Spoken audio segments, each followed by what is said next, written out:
tout au long de la vie, c'est comme ça que ça fonctionne. Tout au long de la vie, c'est comme ça que ça fonctionne. Alors, vous croyez que moi, tous les matins quand je me lève, j'ai une envie folle de me précipiter à la salle pour prier? Non, franchement, je vous dis la vérité. Des fois, je fais ça. Des fois, je pourrais même me dire, allez, encore dans ma prière, ma tête, sur là, etc. Je peux le dire. C'est même la Torah. Elle n'a pas toujours un aspect tellement attirant, tellement agréable. Vous voulez d'autres exemples? Moi, ça fait 37 ans que j'habite en Israël. Vous croyez que tous les jours je quitte Israël? Eh ben non. Et les Israéliens? Eh ben non. Mais des fois, j'arrive à me reprendre. Mais attends. Ici, c'est moins bien qu'ailleurs. Ailleurs, c'est mieux qu'ici. Et si ça dépendait que de mon regard, de celui que je pose sur les choses. Et du coup, je peux trouver mon banquier très gentil, et tous les Israéliens du Massa très agréable. Voilà. Mais c'est vrai, et ça dépend de moi. Vous comprenez, c'est ça, Aïnara. Aïnara, c'est pas de dire, ouais, il est beau, hein, il est belle. C'est pas ça, Aïnara.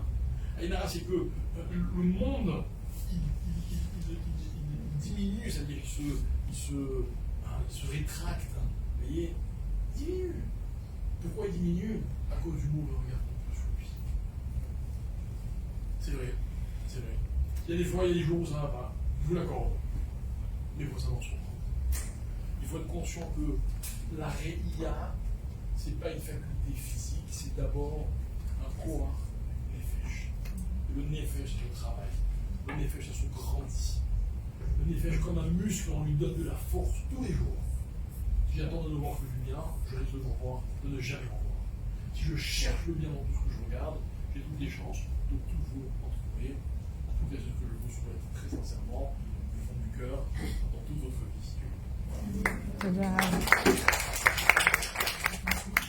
Il crée un potentiel. Qu'est-ce qui fait que les choses vont devenir top? C'est le regard qu'on porte sur elles. Vous voulez un exemple? Le même que tout à l'heure? Le même que tout à l'heure. Alors, vous vous trouvez top, vous? J'espère que oui. J'espère que oui. Eh bien, sachez une chose, c'est que si vous vous trouvez top, c'est certainement parce qu'un jour, quelqu'un, sans doute vos parents, ont posé sur vous un regard qui vous a rendu top. Imaginez un enfant que personne ne regarde, avec bienveillance en tout cas. Est-ce qu'il peut être top, cet enfant? Mes chers amis, on rend les choses tov en les regardant. On décide que les choses sont tov, et vous savez ce qui se passe? Elles le deviennent. Et vous savez quoi? Si vous ne me croyez pas, parce que vous ne pouvez pas me croire, hein, vous pouvez me dire c'est un peu trop beau, peut-être un peu trop facile, et bien tentez l'expérience.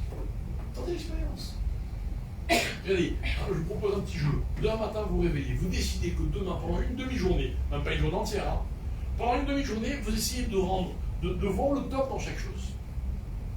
Je vous garantis que vous verrez beaucoup plus de top qu'un jour d'enfer. Dans la vie, on rend les choses top. Uniquement par le regard. Uniquement. Vous savez, des fois dans la vie, on est mal luné, on a des soucis, des contrariétés. Tout ce qu'on voit nous déprime. Très bien.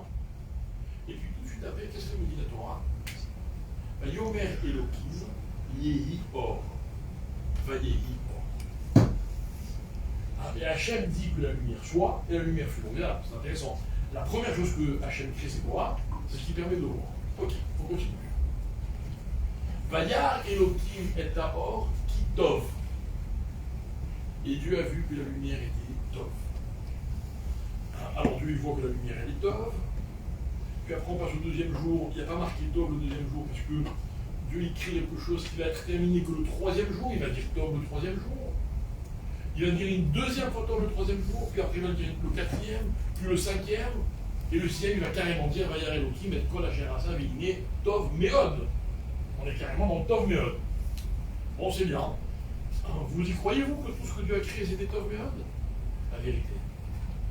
Si vous étiez maintenant, on vous confiait la création du monde, d'accord, vous le remontrez, il m'intéresse, en tout cas celui vers lequel je tends, en soi, j'en prends pas soin, et elle peut me me détourner de mes objectifs.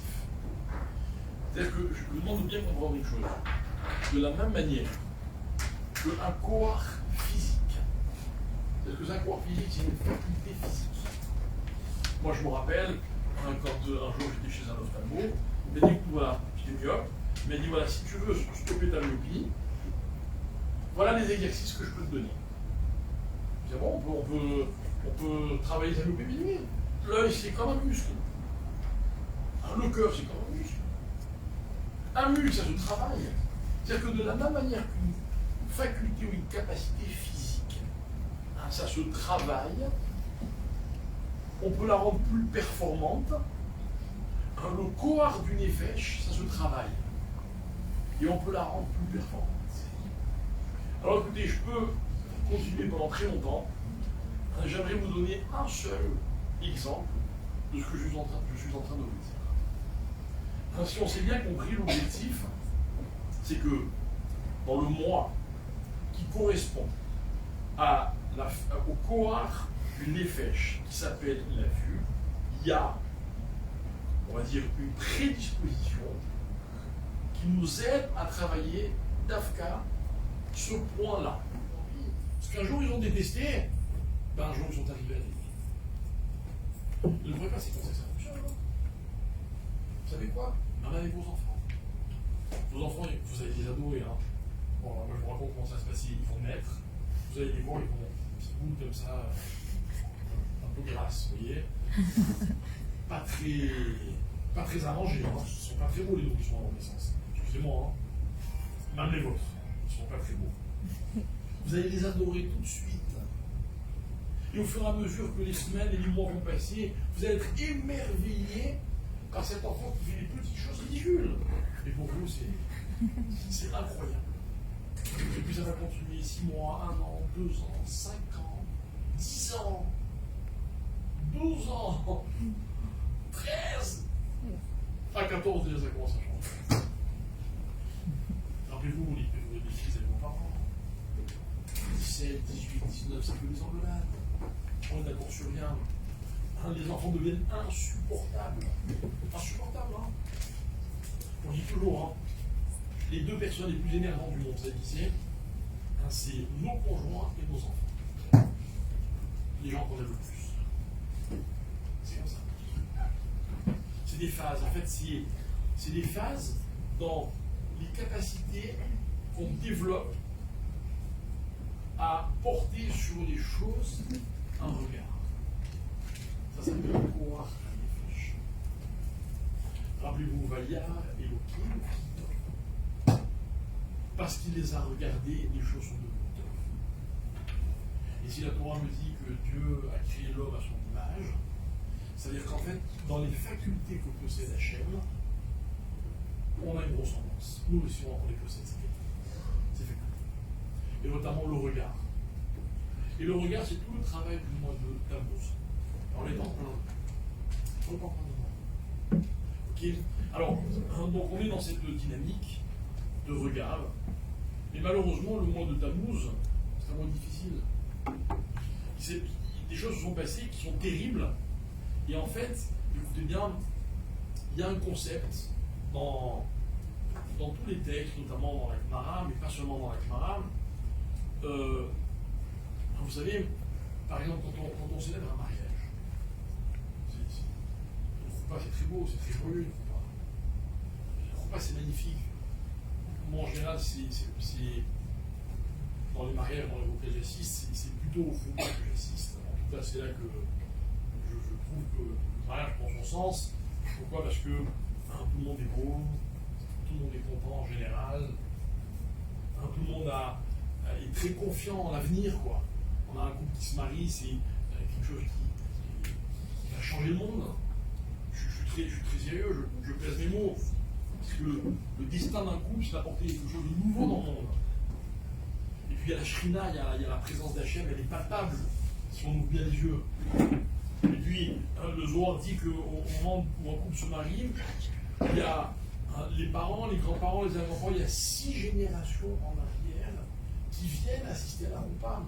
Vous savez, quand on est dans le Gan Eden, on n'a pas le droit de sortir. On ne peut pas sortir. le seul moment où une échappa peut sortir du Gan Eden, c'est quand l'un de ses descendants se marie. Jusqu'à 6 générations. Vous imaginez l'importance du moment. Et voilà qu'on est presque à la fin de la roupa, tout s'est passé merveilleusement. On dit attendez, on va casser un verre. Zecher les Chorban. En souvenir de la destruction. Mais on est dans un moment de construction. Pourquoi tu m'appelles la destruction? Bon d'accord, Jérusalem, ok. Mais le mot Chorban, il est violent. Il est violent le mot Chorban. Mais on est désolé. Il n'y a pas de construction sans référence au Chorban. Et moi, j'aimerais vous parler de cette notion de Chorban, parce qu'elle est liée d'abord à ce qu'on a dit tout à l'heure, mais encore plus sur ce que je veux vous dire.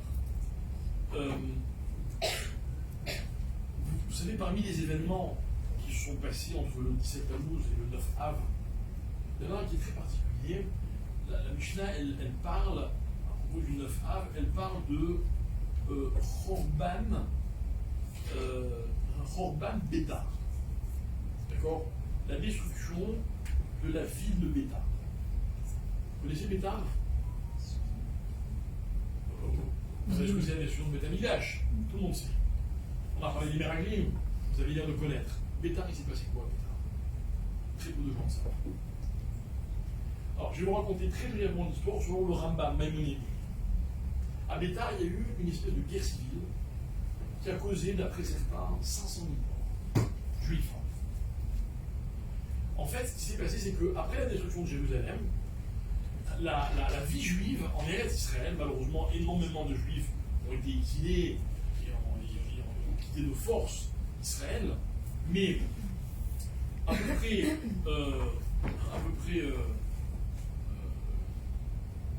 une cinquantaine d'années après la destruction de Beth Amikdash, qui est 65 ans pour être précis, il y a eu, donc les juifs sont installés à Bétar, la vie juive était très très très intense et développée à Bétar. Tous les Chachamim habitaient Bétar.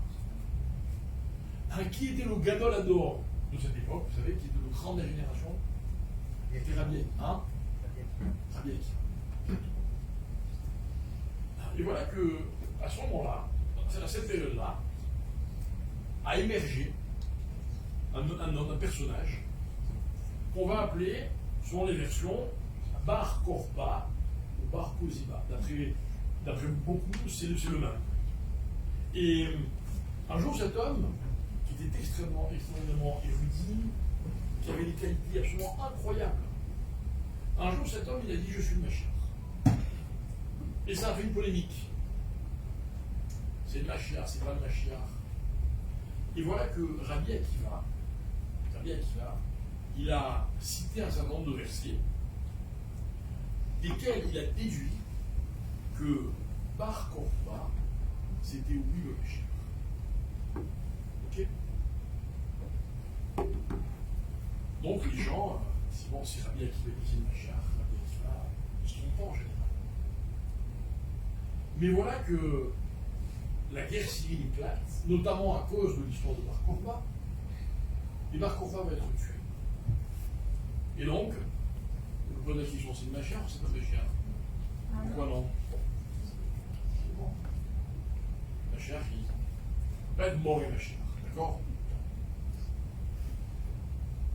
Alors, là-dessus, il y a une grande polémique, notamment chez les Rishonim, notamment le Rambam. La polémique, c'est la suivante. Est-ce que Rabbi Akiva s'est trompé ou pas? Hein? Non? Pas forcément. Alors, excuse-moi, s'il m'a trompé. Pardon? Ah! Ça n'a rien à voir. C'est-à-dire que l'Agmar a dit qu'à chaque génération, il y a un personnage qui a le potentiel d'être le Mashiach. Mais si jamais ce personnage meurt, bah, il avait la capacité, potentiellement, oui, il n'était pas devenu Mashiach. D'accord? Dans la vie, mes chers amis, il faut faire les différence entre la capacité, c'est-à-dire le potentiel, et la réalisation, c'est deux choses différentes. Un Mashiach, moi je ne veux pas d'un Mashiach potentiel. Moi je veux un Mashiach qui se réalise. Surtout en ce moment, alors on ne peut plus. Je ne veux pas quelqu'un dont on dit, c'est lui, il est capable, hein. Ça ne m'intéresse pas, excusez-moi. Moi je veux un Mashiach. Un Bar Korba, il a été le Mashiach, mais il n'a pas été le Mashiach. Il n'a pas été le Mashiach. Rabbi Akiva s'est-il trompé? Alors maintenant, écoutez bien ce que je vais vous dire, ça va peut-être pas vous plaire, mais c'est pas grave. Rien. Rabbi Akiva ne peut pas s'être trompé. J'explique. Les Chachamim, quand ils affirment quelque chose, ils ne se trompent jamais. Et alors, attention, n'est pas Chacham qui le veut, et encore moins qui le décide. Quand je parle de Chacham, c'est le haut du panier. D'accord ? Il y a même écrit dans la Torah que à chaque génération, bien, il y aura toujours un Chacham, un seul, qui est doué de cette ce qu'on appelle ce roi Hakodesh, cette inspiration, et qui dira des choses que les hommes ont besoin d'entendre. Après, je veux bien qu'on ne soit pas d'accord. Certains pensent que c'est un tel, et d'autres pensent que c'est un tel. Ok. Malheureusement, on n'a pas les outils, nous, pour définir qui est le Gadolator. On ne les a pas les outils. Vous avez vos convictions, peut-être, je peux avoir les miennes, c'est pas ça le débat. Alors, le débat, c'est que quand un Chacham affirme quelque chose, maintenant, oublions maintenant les générations dans lesquelles on se trouve, revenons au temps de la Mishnah, de la Gemara, où c'était vraiment des géants. Mais les frères ne se trompaient pas. Vous ouvrez le Talmud, ça vous est déjà arrivé? Il n'y a pas une page dans laquelle il n'y a pas ce qu'on appelle une marloquette. C'est ce que les marloquettes, l'un il dit blanc, l'autre il dit noir. Un il dit moutard, l'autre il dit assourd. Mes amis, qu'on ne se trompe pas, qu'on ne confonde pas. Il n'y en a pas un qui se trompe et un qui a raison. Nous, on va établir la halakha selon des règles et des critères, comme l'un ou l'autre. Mais ce n'est pas parce que la halakha n'est pas comme l'un des deux qu'il s'est trompé. Non, il a affirmé une réalité. Maintenant, la réalité, mes amis, écoutez bien ce que je vais vous dire, la réalité, ce n'est pas forcément la définition qu'on a l'habitude de lui donner. Ah ben, ça s'est passé comme il a dit, donc il avait raison, ça la réalité. Non, non, pas du tout. Pas du tout. Moi, j'ai cherché quel exemple je pouvais donner pour illustrer l'idée que je voudrais partager avec vous. Et j'ai pensé à l'idée suivante. Ok. C'est celle qui me... Je sais pas, celle qui me semble la plus proche de ce que je veux vous dire. Imaginons un couple. Ils se marient. Et puis, ils ont des enfants. Et puis, ils restent mariés 5 ans, 10 ans, 15 ans. Et malheureusement, un jour, ils divorcent. D'accord? Attention à la question que je vais vous poser. Quand ils se sont mariés, ils se sont trompés ou ils ne sont pas trompés? Merci. Ils se sont trompés ou ils ne sont pas trompés? C'était une erreur de se marier ou c'était pas une erreur? Allez, répondez-moi. Non? Parfois oui, ça dépend. Non. Si au moment où ils se sont mariés, S'ils sont basés sur la promesse, si au moment où ils se sont mariés, ils étaient entiers avec leur décision, alors c'est pas Ça, on ne le saura jamais. Ils pourront nous raconter ce qu'ils veulent. Maintenant, moi, j'ai pris un cas précis. Ils se sont mariés, ils ont eu des enfants. Alors attention, quand vous répondez, avant de répondre, réfléchissez bien. Est-ce que vous condamnez tous les enfants de divorcés à être des erreurs? Ou alors non? Ils ne sont pas trompés. Ils ne sont pas trompés. Ouais. Alors imagine ce même coup, et finalement ils seront mariés chacun de leur côté. Il se passe quoi? Compliqué, hein? Viens, on laisse tomber l'histoire des mazals parce que c'est. Non, moi je suis très. Ne prenons pas l'exemple où il y a eu des enfants. Non, mais une seconde. Si on ne prend pas l'exemple où il y a eu des enfants, si on leur avait dit au moment de leur mariage, regardez, je sais lire l'avenir, vous êtes sûr à 100% de divorcer, est-ce qu'ils se seraient mariés? Elle ne m'intéresse pas trop. Pourquoi? Pourquoi? Ok, tu sais quoi? Tu as peut-être raison. Il y a peut-être des cas où c'était une erreur. Mais pourquoi elle ne m'intéresse pas l'histoire? Pas parce qu'elle n'existe pas pour l'histoire. Parce qu'elle n'illustre pas ce que moi je veux expliquer. Moi, ce que je veux expliquer, c'est la chose suivante, c'est que il est possible, écoutez bien, qu'une chose ait existé, elle n'existe plus, et elle reste une réalité. Voilà ce que je fais. C'est-à-dire que M. Réhouven a épousé Madame Sarah. D'accord? Et puis à la fin, le mariage, c'est une catastrophe. Toutes les horreurs possibles imaginables, vous les trouvez dans ce couple-là. Donc ils divorcent. Mais entre-temps, ils ont eu 1, 2, 3, peu importe, des enfants. Mais mes amis, leur histoire n'était pas une erreur. Vous savez comment ça s'appelle leur histoire? Ça va pas vous plaire. Hein? C'est violent. Comment? Un échec. Ah, mais ça, c'était quand ils étaient mariés. Maintenant, je parle quand ils sont plus mariés. Un échec. Un échec. Presque, pire.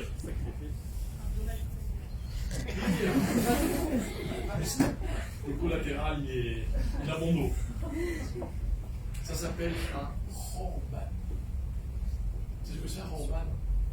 Un Khorban, c'est la destruction de quelque chose de bien réel, qui a bien existé. Et finalement, cette existence, elle est définitive. Mais le cadre de cette existence, on peut le détruire. Il n'existe plus. Dites-moi, on pleure pour le Beth Amikdash, voilà, le Khatan il cache le verre, le Tchador va se par terre, on va pleurer, on va jeûner, etc. Enfin, on pleure pour un bâtiment. Un jour, je me rappelle, j'étais à Césarée, et je parle avec un monsieur, malheureusement très loin de la Torah, et il me dit, tu veux que je te dise, en 1967, on a raté une occasion incroyable. C'est avant de quoi? Il me dit de reconstruire le Beth Amikdash. On aurait dû reconstruire le Beth Amikdash. On n'était pas du tout religieux. Mais le Beth Amikdash, c'était un monument incroyable. Et puis, du coup, on aurait fait des routes, des autoroutes, des magnifique. Ok. Évidemment, je ne pouvais pas lui expliquer que le drame de Tisha B'Av, ce n'est pas un édifice qu'on a brisé. Parce qu'un édifice, ça se construit, ça se détruit, ça se reconstruit. C'est pas ça un Khorban. C'est ce que c'est un Khorban, mes chers amis. C'est la destruction définitive de quelque chose de très bien. Je reviens à mon exemple. Un monsieur Réhouven et madame Sarah. Ils étaient mariés, ils ont créé quelque chose. La preuve, c'est qu'il y a des enfants. Mais un jour, ils ne sont plus mariés. Vous voulez que je vous dise, cette entité-là, cette réalité, se émette, cette médecine qui a existé grâce à M. Réhouven et Mme Sarah, elle n'existera plus jamais. Il en reste quelque chose, parce que ce n'est pas une erreur. Mais aujourd'hui, ça n'existe plus, ça n'existera plus jamais. Monsieur Réhouven, il pourra faire quelque chose de nouveau avec Madame Rachel et Madame Sarah avec Monsieur Shimon. Il n'y a pas de problème, on peut reconstruire autre chose. Alors, regardez, il y a eu un premier Beth Amikdash, il a été détruit, on en a construit un deuxième. Le deuxième Beth Amikdash n'était pas identique au premier Beth Amikdash, je ne parle pas des murs seulement. Et le troisième Beth Amikdash, il n'y a aucun rapport. Ce sera encore une autre dimension, rien à voir. C'est-à-dire que dans la vie, mes chers amis, un Khorban ne peut pas être réparé par une nouvelle construction. Un Khorban, il est exactement comme ce qu'il a précédé. Ce qu'il a précédé était réel, et bien le Khorban il est aussi réel. Ce qu'il a précédé était définitif, et bien le Khorban il est également définitif. Sinon, ça s'appelle un Khorban. Et en fait, écoutez bien, c'est ça qui est intéressant. C'est que on va arriver à la conclusion, encore une fois, le Rambam, notamment c'est des définitions qui sont d'une incroyable profondeur. Ils vont nous expliquer, les Ramim, que Bar Kokhba, il a été Mashiach, sauf qu'il n'a pas pu jouer son rôle. Mais il était un vrai Mashiach. C'est un vrai Mashiach. Ah, moi je crois que le Mashiach, c'est celui qui allait venir. Oui, ça avait son rôle. Mais le personnage Mashiach, il a existé. Et vous savez quel est le drame? C'est qu'il a existé, et puis il a été détruit. Alors le Mashiach, finalement, vous savez quoi? Ce sera quelqu'un d'autre. Ça ne pourra plus être celui-là. Alors, qu'est-ce qu'on a compris avec ça?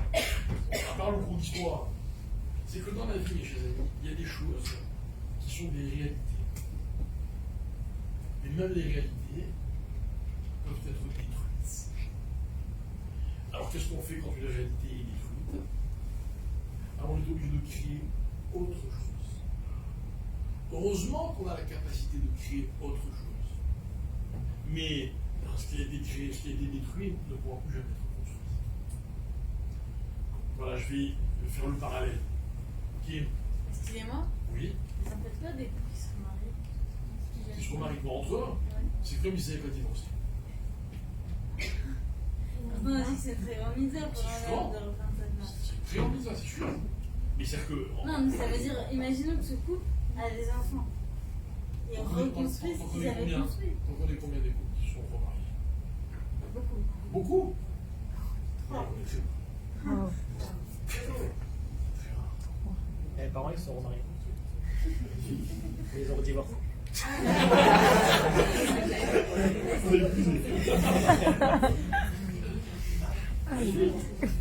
Ils ont fait toutes les misotes possibles. C'est rare, ça restera. Ça restera. Ah, moi, je connais des couples qui ont failli divorcer, qui n'ont pas divorcé. Ça, j'en connais plein. Okay. Je connais des couples qui ont failli se marier, qui ne sont pas mariés, j'en connais plein aussi. Ok, mais les couples qui ont divorcé, qui sont mariés, c'est rare, parce qu'en général, quand on fait une démarche aussi importante, on prend le temps de réfléchir. Puis à part ça, il y a une interdiction, il y a un coup près que la Torah, malheureusement, fait tomber, c'est que dès qu'il y a eu un deuxième mariage, chez la femme en tout cas, il ne peut plus se marier. J'ai connu un couple qui a passé des années à essayer de chercher un éther dans la halakha pour se remarier, alors qu'en fait, c'était chacun remarié de leur côté. C'était pas possible. Ils en ont grave souffert. Ils l'ont regretté grave. Mais c'est pas possible. Donc, un couple qui divorce, et qui se remarie, tu m'écoutes? Il barère à d'avar les mafrères, comme on dit dans la Gemara. C'est-à-dire que rétroactivement, il s'avère que leur divorce n'était pas un problème. C'est vrai. C'est rare. Dans tous les autres divorces, c'est un problème. Maintenant, c'est peut-être grâce à un problème qu'on peut construire quelque chose de nouveau. Vous voyez, ce n'est pas un constat forcément d'échec dramatique. Mais en tout cas, ça s'appelle problème. Il faut que les choses parlent en nom. Alors moi, je vais vous donner un petit exemple.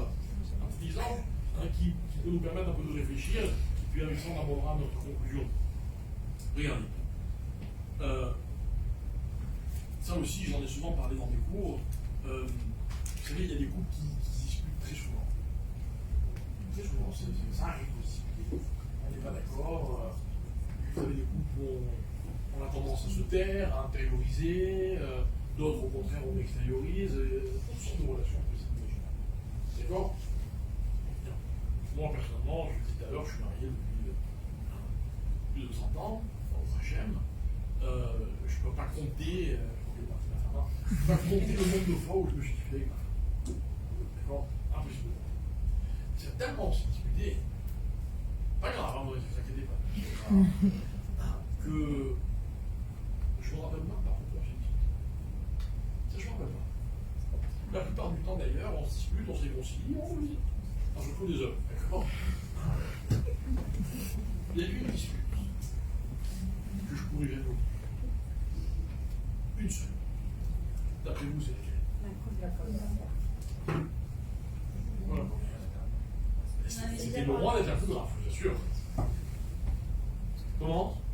C'est celle qui montre que tout n'est pas rose. Enfin, ça va, c'était rose pâle, hein, c'était pas. C'était vraiment pas dramatique. Alors, c'est la première, en effet. Et je vais vous dire pourquoi. Vous ne pourrez pas m'enlever le doute toute ma vie que peut-être que s'il n'y avait pas eu la première dispute, il n'y aurait pas eu toutes les autres. C'est-à-dire, vous comprenez que cette dispute, elle a changé quelque chose. Jusqu'à la première dispute, il y a un certain type de relation. Après la première dispute, là, c'est une autre relation. Peut-être mieux, hein? Peut-être mieux, hein? Je ne suis pas négatif. Mais vous comprenez que ça change quelque chose. Alors, vous savez comment ça s'appelle? Ça s'appelle un hormone. C'est-à-dire qu'il y a une relation dans laquelle il n'y a jamais eu le moindre nuage. Jamais. Incroyable. Je ne sais pas combien de temps c'est dur, peu importe. Ok. Et puis un jour, il y a un premier nuage. À partir de ce moment-là, il y a une espèce de. Enfin, en tout cas, sur le moment, il peut y avoir une espèce de frustration. Parce qu'on se dit, ah, ce ne sera plus jamais comme avant, quoi. Encore une fois, maintenant, moi je viens et je vous rassure, ça va être peut-être mieux. Moi, je pense que ça va être mieux, je vous le dis sincèrement. Je pense que ça va être mieux. Je pense que dans un couple, si on n'est pas capable de dire les choses, d'échanger, d'être clair, etc., forcément, à un moment ou à un autre, ça va nous poser des vrais problèmes. Mais en tout cas, il y a quelque chose qui change. Ça vous intéresse que je vous raconte qu'est-ce qui a changé après la première dispute? Pas moi, hein, mais en général. Hein. Vous voulez que je vous dise qu'est-ce qui change? Je vais vous dire. La plupart d'entre vous n'ont jamais été mariés, n'est-ce pas? Oui? Alors, quand on n'a jamais été marié, on vit dans une illusion. Ok.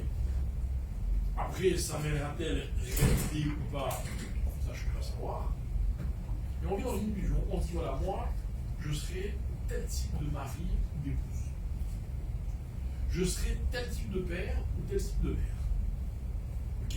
On est convaincu, hein? C'est fou. C'est fou comme dans un film. On peut affirmer des choses dont on n'a aucune idée. Ah non, moi je suis pas comme ça, moi je serai comme ça, bon machin. Moi je me rappelle quand on était à la Yeshiva, donc j'étais fiancé, on avait des cours, vous savez, des shiurim pour les khatanim, et le Rav, qui était un éminent Rav, c'était très très intéressant. Il disait alors voilà, dans telle situation, comment il faut réagir, etc. Et moi je me disais, mais aucun rapport, jamais ça va m'arriver. Ah, ça m'est arrivé. Mais moi j'étais convaincu que j'étais quelqu'un. Et vous savez ce qui s'est passé un jour? Et la première dispute. Et là, j'ai découvert que j'étais pas du tout celui que je croyais. Parce que si le Rav, qui avait fait coup à un an, il avait raconté que si un jour il se passerait telle chose, en l'occurrence ce qui s'est passé, eh bien vous allez, il m'aurait dit tu vas réagir comme ça, je lui ai dit moi, même pas en rêve, c'est pas grave, papa. Et pourtant j'ai réagi. Et donc il y a eu quelque chose qui s'est cassé. Mais attendez, hein, j'attendais au tournant. Pas dans le regard que j'ai sur l'autre, dans le regard que j'ai sur moi. Moi, et je revois la scène, je vous assure, je la revois. Chaque fois que j'en parle, ça fait du bien. Ok, je revois la scène où je me dis, mais ah ben, on est vraiment en train de se bagarrer comme ça maintenant.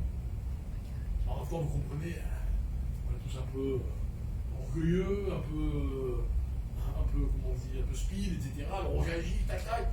On se dit, mais c'est des bêtises. Et on réalise que quoi? On réalise qu'on n'est pas celui qu'on croyait. Moi aussi, avant d'être père, j'avais des principes fondamentaux. Jamais mes enfants ils font ceci, ils font cela. Ils m'ont appris ce que c'est être père. Ils m'ont dit gentiment, pourquoi tu te prends? Qu'est-ce que tu crois que tu es? Mais c'est vrai. Jamais j'oublierai la première fois de ma vie où le premier de mes enfants, il m'a regardé dans les yeux, il était petit, comme ça, hein, il me fait non. Quoi, non? Non, il n'a pas changé d'idée. On a la leçon que j'ai prise ce jour-là. Alors, mes amis, voilà ce que je voulais vous dire. Ce que je voulais vous dire, c'est que on est dans une période qui dure 3 semaines où il y a eu telle catastrophe. En un mot, c'est une période dans laquelle ce qui s'est passé, c'est un Khorban. Il y a eu une destruction de quelque chose. Le peuple juif, mes chers amis, il a vécu des phases dans son histoire. Moi, je vais vous dire quelque chose. En ce moment, on vit quelque chose de très très intense en Israël. Je ne peux pas vous dire que je suis complètement rassuré, sincèrement. Il se passe des choses qui me mettent profondément mal à l'aise, je suis sûr qu'à vous aussi. Non, je ne parle pas de la guerre, hein. Je ne parle pas de la guerre. Mais peut-être la gestion de la guerre, peut-être le conflit que ça, pas que ça engendre, parce qu'il avait commencé avant, mais que ça envenime à l'intérieur de nous-mêmes. On ne se pose pas les vraies questions, on se prend à partie les uns les autres. C'est vrai, c'est très dur ce qui se passe en ce moment. Mais vous savez quoi, mes chers amis? C'est une phase. C'est une phase que passe le peuple juif. Et je suis sûr que de cette phase va sortir quelque chose. En fait, pire que ça, j'ai l'impression qu'on est en train de vivre une espèce de Khorban, un peu plus dans notre histoire, mais un Khorban a toujours amené à une reconstruction de quelque chose. Alors, on a vécu par exemple de 1948 jusqu'à il y a quelques années, peut-être un rêve. On croyait que ça y est, les choses étaient ce qu'elles étaient, simples, claires, et pour se rendre compte que c'est pas du tout. Mais ça va nous obliger à quoi? À reconstruire autre chose. Vous savez, comme tout le monde, enfin, comme tous les Israéliens, je ne sais pas si c'est votre cas à vous, alors, on adore écouter les informations, savoir ce qui se passe. Enfin, je suis sûr que vous aussi, parce que vous avez les réseaux sociaux et tout, donc au courant en live de tout ce qui se passe, etc. Eh bien, je vais vous dire quelque chose. À part, depuis le 7 octobre, enfin, en tout cas le mois que j'ai suivi, où évidemment on vivait constamment dans l'attente de ce qui se passait ou de ce qui ne se passait pas, mais depuis il y a quelques temps, j'ai pris sur moi de ne plus écouter les informations, de ne plus faire le minimum du minimum, c'est sûr, le minimum du minimum. Avant, quand j'étais dans la voiture, si jamais c'était leur pire, il fallait absolument que j'écoute, machin, j'avais toutes les applications possibles, imaginables, qui vous envoient des alertes, des ceci, des cela, un peu comme tout le monde, quoi, mais pas dans l'excès, mais normal. Et puis un jour, je me suis rendu compte d'une chose, Michel, vous savez quoi? C'est que ce qu'on me racontait changeait mon regard sur les événements. Et je me suis rendu compte d'une chose, c'est qu'en fait, on essayait de ne m'inspirer que du négatif. C'est-à-dire, je l'explique, c'est-à-dire qu'en fait, quelque part, on cultive le Rorban. On le cultive. Moi, j'ai reçu un couple, il y a très peu de jours, là, vraiment. Ils sont venus me voir, ils ont des problèmes, comme beaucoup de couples. Et vous savez ce qui se passe? Dès qu'ils sont dans une période de crise, ou bien dès que le ton monte, vous savez ce qu'ils se disent? Tu sais quoi, peut-être que finalement, il vaut mieux qu'on se sépare. Et puis ça se calme, et puis après ils disent non, finalement on s'aime, hein. Et puis voilà, jusqu'à la crise d'après. Eh bien mes chers amis, vous savez ce que c'est ça? Ça s'appelle cultiver le Rorban. Et moi je vais expliquer ce que je vous ai dit tout à l'heure. C'est que parmi les gens qui sont les plus agaçants dans la vie, il y a aussi des enfants par exemple. Et ce qui est arrivé à un parent de dire, bon, tu sais quoi, on va se séparer, je suis plus ton frère, t'es plus mon fils, crame déjà. C'est pas possible. Ça ne nous viendrait même pas l'idée. Quand on est des gens normaux, hein. Même pas l'idée. Voilà pourquoi les crises, elles ne sont pas dévastatrices. Vous savez ce que c'est être un enfant? Vous savez, vous êtes des enfants, vous avez des parents. Eh bien, c'est que pendant un certain nombre d'années, nos parents, on les idolâtre, hein, c'est nos références. Notre mère, c'est la plus douce et la plus belle. Notre père, c'est le plus fort, le plus intelligent. Enfin, la mère aussi, peut-être, hein, ne le prenez pas au mot, hein, etc. Puis au fur et à mesure, on grandit, et puis on rencontre nos parents des défauts, et puis on se met à les juger, et puis on les supporte plus, on a l'impression qu'ils ne nous comprennent plus, on ne les comprend plus. Vous savez ce qui se passe? C'est d'enfants en toute patience. Un jour, vous allez vous rendre compte qu'en fait, vos parents ne sont pas parfaits, ce n'est pas les plus forts et les plus beaux, mais c'est les gens qui vous apportent le plus dans la vie. Malheureusement, bien souvent, quand on se rend compte de ça, nos parents ont déjà pris de l'âge et on n'en profite pas finalement comme on aurait pu en profiter. Mais c'est ça l'histoire, si j'arrive. Mais ça veut dire qu'à aucun moment dans l'histoire des parents et des enfants, il y a un problème. C'est ce que j'appelle avoir un regard politique sur les vie. Un regard négatif, c'est un regard dans lequel tout ce qui me déplaît, je le transforme en problème. Il ne faut plus que ça existe. Il faut changer les choses. Il y a une chose qui me terrorise dans la civilisation dans laquelle nous nous trouvons, c'est la volonté qu'ont certains de détruire ce qui pour nous est fondamental, ce qui a toujours été fondamental. Vous l'avez exemple.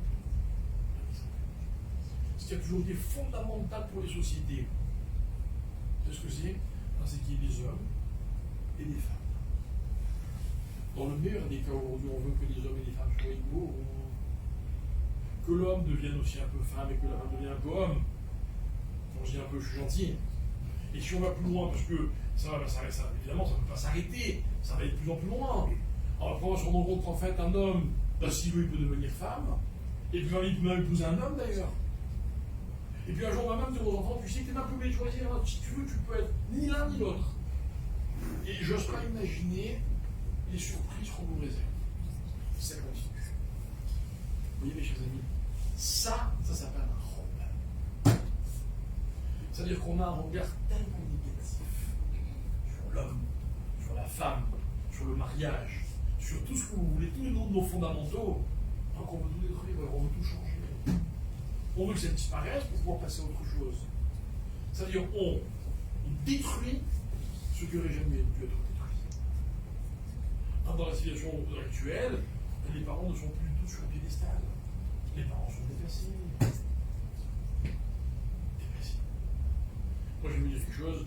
Moi, j'ai eu des parents, bon, Hachem, j'ai encore ma mère. Ok, c'est pas des gens qui savent se servir des smartphones ou qui savent surfer sur Internet ou se servir des réseaux sociaux. Mais ça reste une référence. Et ils ne sont pas du tout dépassés. Du tout.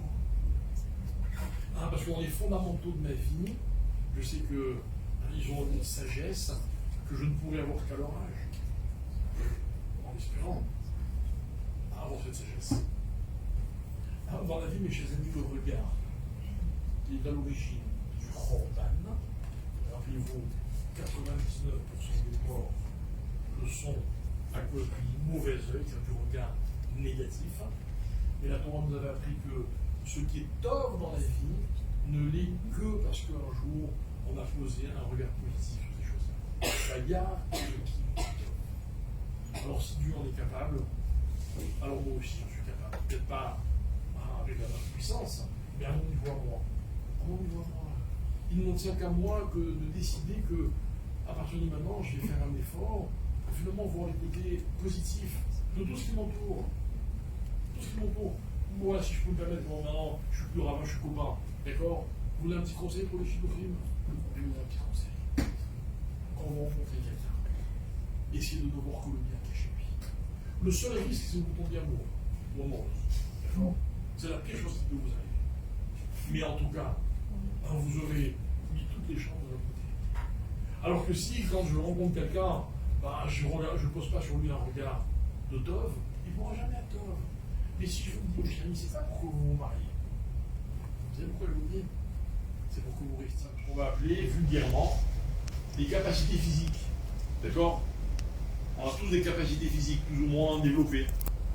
On entend, on voit, on parle, on marche, on porte. On a des capacités.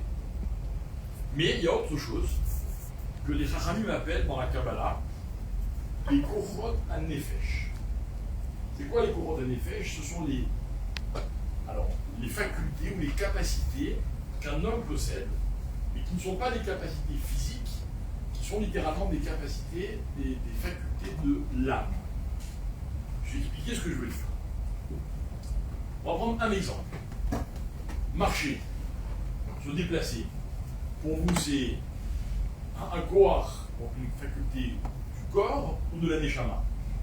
Logiquement, vous allez me répondre, c'est physique.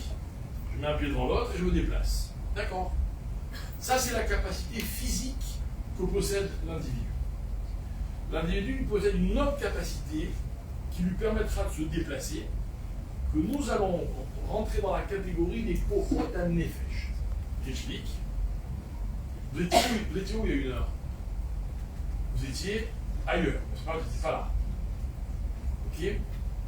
Mais il y a une heure, vous vous disiez, tiens, je vais aller à la synagogue Rehov S pour participer à une soirée. Ça veut dire que déjà, dans votre intention, avant même physiquement, géographiquement de vous déplacer, vous aviez cette intention, en français on va dire, vous vous projetiez dans un autre lieu. Ok? Je vous donne un exemple. Un animal, il peut aussi se déplacer. Mais l'animal ne se déplace que pour réagir à un instant. Par exemple, je ne sais pas, moi, s'il a chaud, s'il sait ce que c'est avoir chaud, il n'est pas bien là, il va aller là. S'il trouve à manger quelque part, alors il va aller prendre à manger. C'est-à-dire qu'il ne va pas se projeter en disant, tiens, je vais aller là-bas pour telle ou telle raison. Non. Il va mécaniquement se déplacer parce que instinctivement, il éprouve un besoin. L'homme, il sait se projeter dans l'espace et il va décider d'aller dans un autre endroit. Voilà ce qui s'appelle marcher, non pas physiquement, mais selon ce qu'on appelle les Kochot HaNefesh. D'accord? Prenons un autre exemple. Parler ou entendre. Donc, pareil, physiquement, j'ai une capacité grâce à mes cordes vocales, ma bouche, ma langue, mes lèvres, de prononcer des phrases, de dire des choses. Ok. Vous avez des gens qui ont une voix très, très grave, d'autres une voix très suave. Hein, vous avez des gens qui ont une voix très forte, d'autres une voix beaucoup plus faible. Ça, c'est les capacités physiques. Les kohod ha-nefesh, le kohar du nefesh qui permet à un homme de parler, va lui permettre de décider de ce qu'il va dire ou pas dire, ou plutôt de ce qu'il veut dire. On a tous vécu une expérience où on a prononcé une phrase, on avait décidé que cette phrase, elle allait faire mal. Donc on a envie de faire mal, alors on prononce la phrase qui va faire mal. Ça vous est déjà arrivé? Non, ok. Pareil, à l'inverse. On a tous un jour décidé de dire une phrase gentille pour faire plaisir à quelqu'un, pour lui apporter quelque chose. D'accord? Kohar ha-nefesh. Il y a 12 kohod ha-nefesh. Il y a 12 kohod ha-nefesh. Le kohar du nefesh, qui correspond au mois de Tammuz, c'est quoi? C'est la vue. Pareil, dans la vue, il y a la capacité physique, qu'on appelle l'acuité. Je vois pas, je vis un ophtalmo, il me dit si je suis myope, pas myope, vous verrez dans quelques temps, presbyte, pas presbyte, ok, ça vient vite. D'accord, ça c'est physique. Très bien. Vous avez des gens, physiquement par exemple, qui sont, comment ils appellent, daltoniens. Ils ne comprennent pas, ils ne savent pas faire la différence entre les couleurs. Moi j'ai un ami, il est daltonien. Il peut soutenir que ça c'est vert. Bon, alors on en rigole, etc. Bon, c'est des capacités physiques qu'on a ou qu'on n'a pas. Ok? Kohar ha-nefesh de Re'ia, ce n'est pas de pouvoir percevoir physiquement quelque chose par la vue, mais c'est de porter un regard sur ce que l'on voit. C'est-à-dire qu'après avoir perçu physiquement, ou alors après avoir porté un regard physiquement, je décide, j'ai la capacité de décider de ce que je veux voir ou de ce que je ne veux pas voir. Il y a un principe qui est super connu, hein, qui s'appelle le mauvais œil. Vous savez ce que c'est le mauvais œil? Ouais. Sachez, mes chers amis, que le mauvais œil, c'est une interdiction de la Torah. La Torah, dans un verset, peu importe, elle m'apprend que je n'ai pas le droit de porter un mauvais regard sur quelqu'un. La Gemara demande avant, le mauvais œil, ça existe. Et la Gemara, elle raconte l'histoire d'un rab, je ne sais plus comment il s'appelle, je n'ai pas la référence sous les yeux. Elle dit que cet homme-là, il a fait une expérience avec 100 personnes, et il est arrivé à la conclusion, grâce à son expérience, écoutez bien, non, pardon, excusez-moi, non, je vous rappelle. Il est allé dans un cimetière, un jour, accompagné de ses élèves, et il leur a dit, moi je sais, je peux vous dire, en regardant les tombes, pourquoi chaque personne est morte. Il a regardé le cimetière et il a dit, dans ce cimetière, sur 100 tombes, de 100 personnes qui sont mortes, il y en a 99 qui sont mortes à cause du mauvais œil. Et la Gemara arrive à la conclusion que dans le monde, 99% des morts sont morts à cause du mauvais œil. Incroyable, non? Alors qu'est-ce qu'on fait? C'est ce qu'on fait? On se travaille pour ne pas porter un mauvais regard. C'est-à-dire que plutôt que de se soucier de savoir bon, comment je vais faire pour me protéger du regard des autres, etc., je ne peux pas vivre caché, c'est impossible. Okay. Alors imaginez, hein, quelqu'un, le pauvre, il est beau. Ou elle est belle. Comment il va faire? Il ne peut pas être moche. Alors quoi, il risque d'être victime du mauvais œil. Le problème de Haïnara, il n'est pas sur celui qui subit le Haïnara, il est sur celui qui porte un regard sur l'autre. Et la Torah nous interdit de porter un mauvais regard sur autrui. D'accord? On va donner un exemple de ce que c'est le mauvais regard. Après le mois de Tammuz et le mois de Av, n'est-ce pas? Quel est le kohar du nefesh qui correspond au mois de Av? Vous savez? ne peut pas deviner, hein, c'est la bouche, la parole. Ok, la parole. Alors il y a une idée que, personnellement, je l'ai citée de nombreuses reprises dans mes cours. Vous savez que le soir de Tisha B'Av, on va lire le texte de Echa, qu'on appelle en français les Lamentations. Echa, c'est un Megillah qui est composé de 5 trakim, de 5 chapitres. Et les 4 premiers chapitres sont ordonnés selon l'ordre alphabétique. Ça veut dire que dans le premier Pérec, le premier passou commence par Aleph, le deuxième commence par Bet, le troisième commence par Gimel, Dalet, ainsi de suite. Pareil pour le deuxième Pérec. Le troisième et le quatrième, je ne sais pas si c'est les deux, en tout cas il y en a un des deux, où il y a plusieurs passous qui commencent par Aleph, plusieurs qui commencent par Bet, plusieurs qui commencent par Gimel. Le cinquième, il est déjà dans un autre ordre. Ok. Vous remarquerez, si vous y pensez, le soir de Tisha B'Av, apparemment je vous ai vérifié avant, dans chaque période, les psukim sont dans l'ordre Aleph, Bet, Gimel, Dalet, Kaf, Lamed, Mem, Nun. Qu'est-ce qu'il y a après Nun? Sa mère. Qu'est-ce qu'il y a après sa mère? Il y a une erreur. C'est quoi l'erreur? C'est qu'il y a d'abord le passou qui commence par la lettre P, et après le passou qui commence par la lettre Aïn. Ok. Agmara demande, Lama, pourquoi on a interverti le P et le Aïn? D'accord. Et Agmara, elle répond qu'en fait, qu'est-ce qui a causé que le 9 Av sera une date difficile dans l'histoire du peuple juif? C'est quoi le premier événement qui s'est passé le soir de Tisha B'Av? Les Meraglim. Les explorateurs qui reviennent après avoir visité la terre d'Israël et ils racontent. Et vous savez ce que dit la Bible? Elle dit lorsque les explorateurs ont raconté ce qu'ils ont vu en Israël, écoutez bien, il dit 10 mots et les haïs. Ils ont fait passer leur bouche avant leurs yeux. Qu'est-ce que ça veut dire? C'est-à-dire que normalement dans la vie, quand on raconte quelque chose, on est censé d'abord le regarder et raconter ce que l'on voit. Ça, on intervertit à l'œil et la bouche. Donc vous voyez mes chers amis, le regard dans la vie, il a quelque chose de fondamental. Et ainsi on observe. Voilà, en ce moment, on vient de terminer une série de parachiotes. Je ne sais pas si vous avez suivi les parachiotes.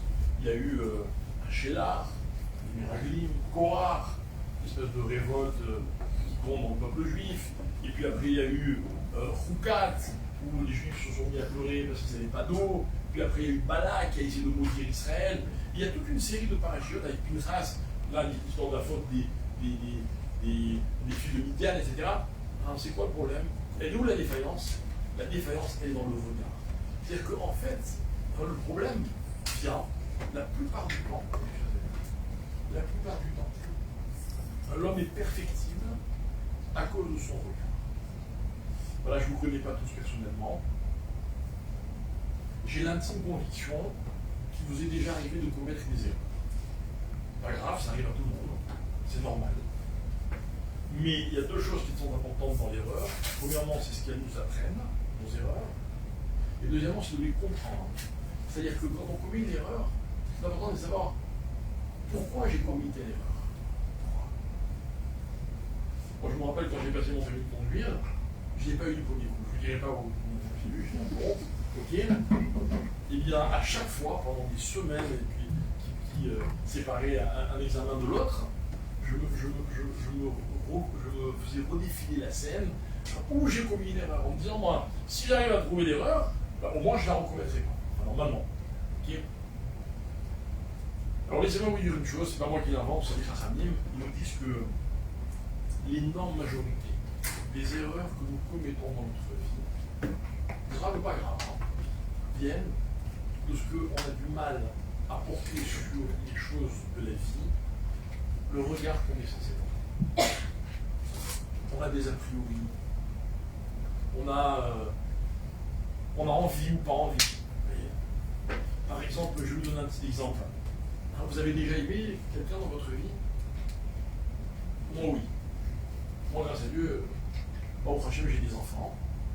Et mes enfants, j'ai un regard sur eux, un regard de père. D'accord? Alors voilà, je vous mets au défi. Si vous essayez de me convaincre que mes enfants sont autre chose que ce que moi je pense, je vous dis tout de suite, vous n'y arrivez pas. Vous n'imaginez pas le nombre de fois où je me suis rendu dans des réunions de parents d'élèves, et je ne suis pas allé à chaque fois, pour dire la vérité, mais on m'a dit, ton enfant ceci, ton enfant cela, et moi, par contre, le prof me parle ou la prof. Mais c'est lui qui a le problème. C'est lui qui ne sait pas comment gérer mon enfant, il a pas ce défaut. Bon, peut-être qu'un jour, il y a un peu une erreur, etc. Mais c'est pas grave. N'est-ce pas? Alors, vous m'accordez le droit d'avoir sur mes enfants le regard que j'ai envie d'avoir. Alors, on ne peut pas discuter, ça s'appelle de l'amour. Quand on aime quelque chose, on voit que le bon côté, vous avez remarqué? Mais quand c'est le contraire, quand on n'aime pas quelqu'un, on n'arrive pas à voir ce qu'il est. On n'arrive pas. Prenons un exemple au hasard, hein, les shidduchim. Vous savez ce que c'est les shidduchim? Ça vous est déjà arrivé? Moi, j'ai remarqué une chose, c'est que dans les shidduchim, on proposait quelqu'un à quelqu'un d'autre. Quelle est, voilà, on va faire un sondage. Quelle est la première chose que vous faites quand on vous parle de rencontrer une personne? Soyez honnête, non, soyez francs. Pardon? On se fait belle. Non, attends. C'est un peu vite, la petite qui répond plus. Demandez une photo. Demandez une photo. Ah voilà, il y avait quand même honnête dans la salle.